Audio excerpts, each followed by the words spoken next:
एक भोंदू रहता था, पर वो इतना सीधा था कि सब प्यार से उसको भोंदू ही बुलाते थे। गायों की सेवा करता था और जिस आश्रम में रहता था वहां के गुरुदेव शाम को प्रवचन करते थे तो सबसे पीछे बैठ के सुनता था। भोंदू को लगता था गुरुजी जो बोल रहे हैं ये बिल्कुल सत्य है, इसमें कोई झूठ नहीं है।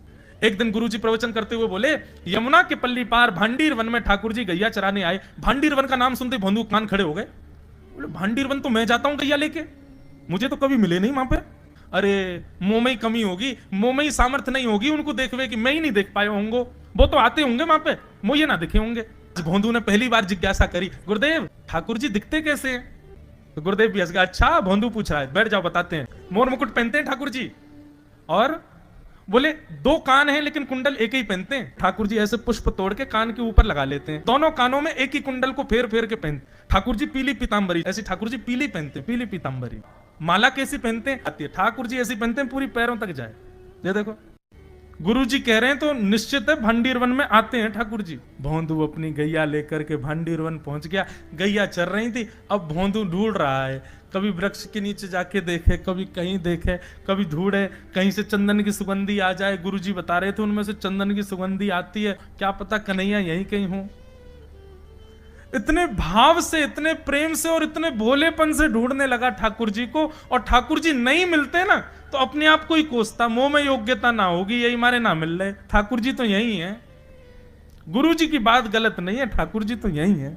उसके उस सहज भाव पर, उसके उस सरल भोंदू पने पर ठाकुर जी रीझ गए। और इतने में ही भोंदू हताश निराश उदास बैठा था, खुद को कोस रहा था, मुंह में योग्यता ना है, मुंह ठाकुर जी मिलना है रहे। इतने में ही देखा सामने से असंख्य गायों का झुंड आ रहा है, और भोंदू ने जैसे उन गायों को देखा, ऐसी गाय कभी देखी नहीं, अलग गाय, सींग चमक रहे हैं, सींगों के ऊपर के भाग में सोने चांदी मढ़े हुए हैं, ऐसी ऐसी सुंदर सुंदर तंदुरुस्त गैया।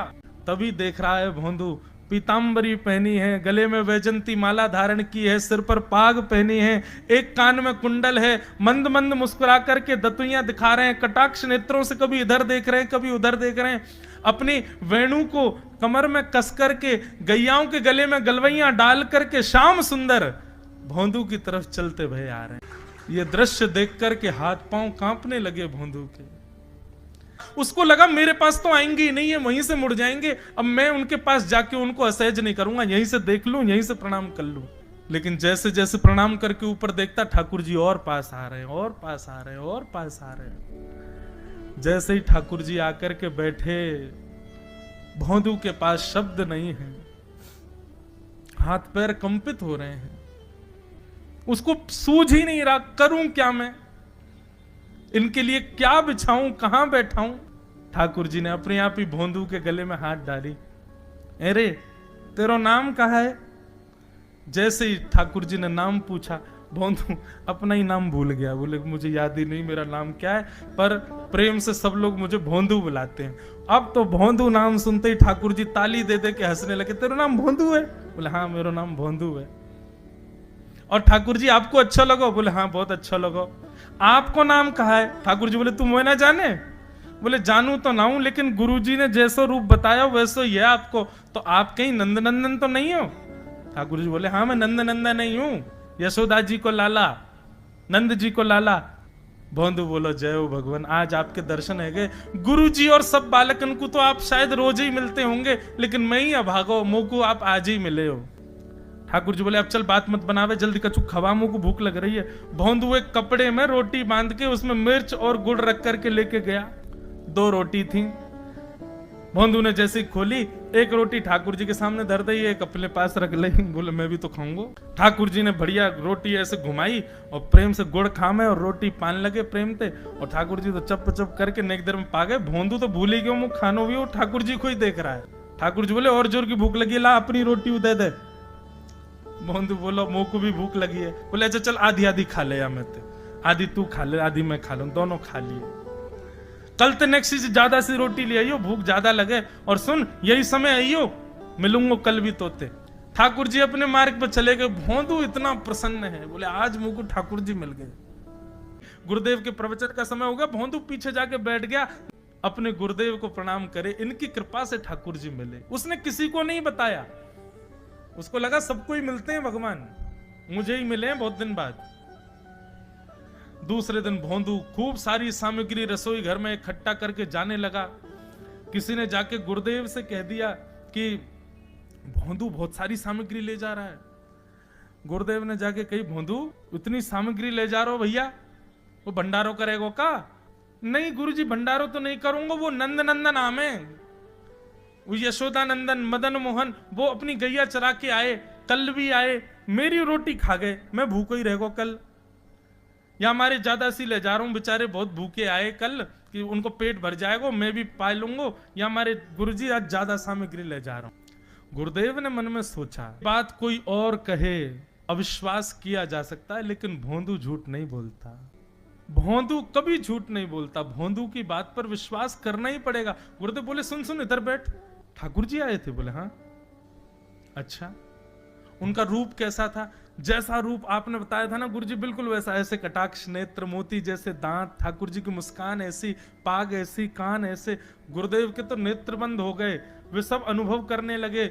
लेकिन गुरुदेव बोले, रूप कैसा भी बता दे, चरण यदि इसने बता दिए तो मैं मान जाऊंगा कि ठाकुर जी थे। अच्छा तूने चरण देखे? बोले हाँ गुरुजी मैंने चरण देखे। चरण कैसे थे? ठाकुर जी के चरण जब वो चल करके आगे बढ़ते हैं ना तो चिन्ह बन जाते हैं। कहीं ध्वजा बनी थी, कहीं शंख बना था, कहीं कुछ बना था, और उनके जो नखून है ना उनमें से ऐसा लगता है मानो जैसे कोमल का पराग हो, कमल का पराग हो। और चरणों का रंग कैसा, जैसे मानो जैसे गुरुदेव कमल होता है ना, कमल की आकृति, ऐसे ठाकुर जी के चरण। जब चरण का यथावत वर्णन भोंदू ने कर दिया, गुरुदेव समझ गए। बोले निश्चित ठाकुर जी आते, नहीं तो भोंदू कहां जाने, इतनी बुद्धि नहीं है उस पे कि वो इतना सब कुछ ढूंढ धाड़ के मुझे बताए। एक काम करेगा? बोले हाँ। गुरु जी आएंगे तो तेरे सखा बन गए? बोले हाँ। तो उनको लेकर के आश्रम आ जा, यहाँ पे आ जा। भोंदू बोला कि इतने योग्य बालक हैं, लेकिन ठाकुर जी ने किसी से नहीं कही, मुझसे कही है।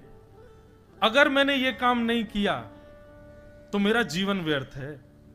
भोंदू को लगा ठाकुर जी सबसे ही मिलते हैं, गुरु जी किसी से भी कह के बुलवा लेते, मुझको काम दिया।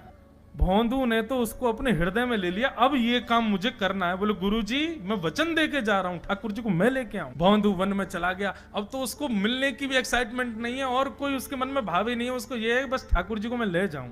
जा करके बैठा, ठाकुर जी अपनी गैया चराते भये, बढ़िया सुंदर एक डंडा पर हाथ टांगे भये ठाकुर जी आए। रूप देख करके फिर से भावुक हो गया भोंदू। ठाकुर जी आकर के बैठ गए। बोले चल जल्दी निकाल रोटी, भूख लगी है मुंह को। भोंदू सजाता जा रहा है, थाली ठाकुर जी को देता जा रहा है। बोले जय जय, एक प्रार्थना करूं, आप मेरे संग मेरे सखाओ ना आप? बोले हाँ तेरो सखाऊं तो मेरी बात मानोगे? बोले कहा, आप मेरे संग आश्रम चलो गुरु जी के पास। ठाकुर जी रोटी पाते जा रहे, ठाकुर जी ने अनसुनी कर दी बात। बोले जय जय कछु कहो ना, आप चलोगे ना? ठाकुर जी बोले हम तेरे सखा हैं, तेरे गुरु जी के सखा नहीं है। तू मोते मिल, तू मेरे संग खा, तू मेरे संग रहे, तू कछु कर, तो कुछ सब अधिकार है, लेकिन ये हम गुरु जी ते मिल बातें मिल ये सब हम नहीं करेंगे। हम बस तेरे सखाएं तो ही जाने और कोई ना जाने।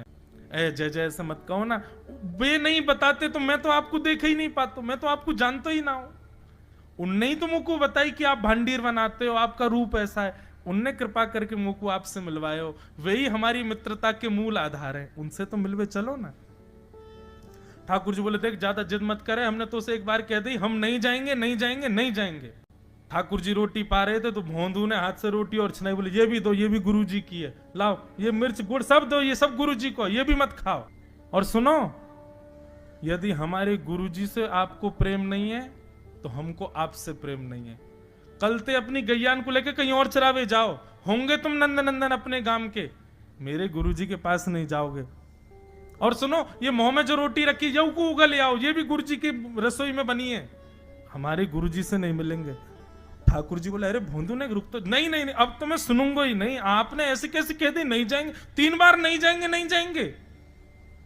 और ये भांडीरवन मेरो है, मैं यहां गैया चरावे आऊं, कल से अगर तुम और तुम्हारी गैया दिख गई मुंह को तो तुम्हारी गैयान को लेके मैं चलो जाऊंगा आश्रम, फिर तुम्हारी मैया बाबा तुमको मारेंगे।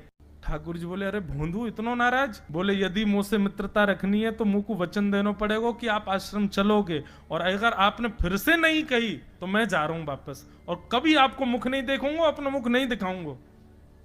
ठाकुर जी बोले इस मुख को देखने के लिए या संग के लिए लोग पता हो तो कितनी तपस्या करें। बोले जो तपस्या करें उनको मुबारक तुम, मोको ना चाहिए, मो ना मिलनो तुमते, मो कोई गरज ना पड़ रही तुमते, आज तक नहीं मिले, कल ही तो मिले हो मोते, वो भी गुरुदेव की कृपा से मिले हो, जाओ मत मिलियो, मोए ना चाहिए तुम। ठाकुर जी बोले मैं तो ना जाऊंगा, मैं तो तेरे पास ही रहूंगा। बोले तुम मत जाओ, मैं जा रहा हूं। कि जाने लगा वापस। भोंदू, ठाकुर जी पुकार रहे हैं भोंदू को, मानो जैसे त्रिलोकी लेके जा रहा है वो ठाकुर जी के, जैसे मानो पूरा ऐश्वर्य ठाकुर जी का ले जा रहा हो। अरे भोंदू ने रुक तो जा। भोंदू बोला अपना मुख भी नहीं दिखाऊंगा यदि आप नहीं चलोगे। भोंदू थोड़ी दूर गया, ठाकुर जी को लगी वापस आ जाएगा, थोड़ी और दूर गया, लगा अब आ जाएगा, लेकिन जब भोंदू दिखना बंद हो गया, हमारे ठाकुर जी विचलित हो गए, दौड़े भोंदू की तरफ।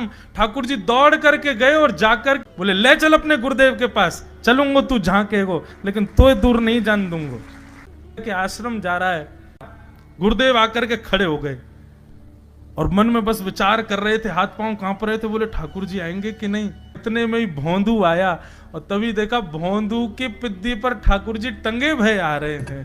आज गुरुदेव ने जाकर के पहले भोंदू को प्रणाम किया, बोले जय हो, धन्य है तू, इतनी तपस्या की, इतना भजन किया, घर परिवार त्याग दिया, वैराग्य त्याग सब हमारे जीवन में, तब भी ठाकुर जी नहीं मिले। लेकिन वारे भोंदू, तेरी सरलता, तेरी सहजता, तेरा ये निर्मल भाव कि ठाकुर जी तेरे अधीन होके यहां आश्रम तक चले आए।